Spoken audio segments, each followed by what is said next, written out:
This is Cooking the Goods with Scott Blauvelt. Today we're going to be making a baked sweet potato, mahi-mahi on a bed of spinach. What we need to do is do the longest steps first. So what I'm going to do is I'm going to cut this sweet potato in half and then cut it into quarters all the way through. I do this for two reasons. One, to get the seasonings inside of it deep and all the way through. Two, so that it'll cook much faster than it would normally. Olive oil all over it. Rub it in. Rub it in real good. It's okay if you go all the way through. It's okay if it breaks in half. All we're going to be doing is putting this inside a tin foil. You're going to want to season every side of it. Rub it in. You're going to want to take your tin foil and place each of it in just as if it's a whole potato again. Fold up each ends. This is called crimping each side. Now we have our sweet potato package that goes directly in the oven. My oven's at 375 and now I'm going to put my potato in. I'm going to set the timer for 25 minutes or until fork tender. Our next step is to open up our cryovac package of fish. We chose the mahi-mahi for today. And we're going to season both sides and put it on a pan. Get some salt and pepper on it.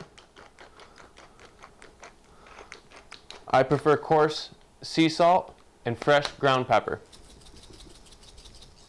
Right here we have a fresh seasonings of dried parsley, dried basil, and minced garlic, along with a little bit of lemon pepper. So what we're going to do is we're just going to sprinkle this upon it, just like that, get a nice even coating, and pat it in there just a little bit. We're going to flip to the other side and repeat. I've already got my spinach cooking, and I want to season it. I don't just want it to be plain and bland. I want it to pop. I want it to be kind of zesty, and I want people to know that they're biting into something made that's good eats. So what I did is I got a couple candied jalapenos, a couple candied peppers, and what I'm going to do is I'm going to mince them really, really fine, and then I'm going to add them to that, and I'm going to stew it, and I'm going to let it cook for a long time until all the flavors develop together and marry.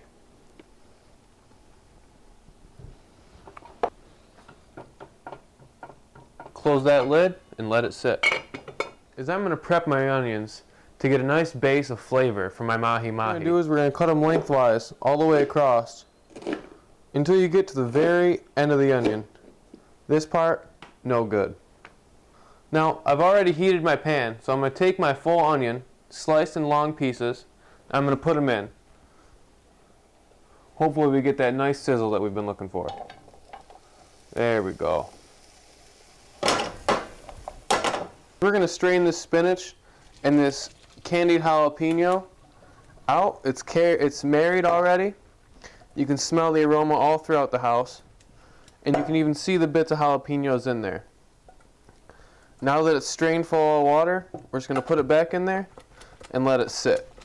So we got our pan heated up. We got our onions ready to go.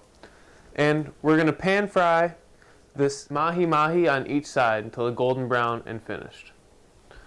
What we're looking for is a nice sizzle as soon as it hits. Just like that. Look at that. So what we're looking for is called fork tender. You take your fork, and if you can pierce it and pull it up, that means the potato is ready. This is fork tender. I'm going to place butter on the raw side of each half of this. It's gotten white just about halfway through on each side. What I'm going to do now is flip it. I'm going to take my lemon juice, sprinkle it all around, and then cap it. That steam from the lemon juice is going to give the fish an even faster cooking time and the aroma and the flavor of the lemons. We're going to lay down our bed of spinach right in the middle of the plate.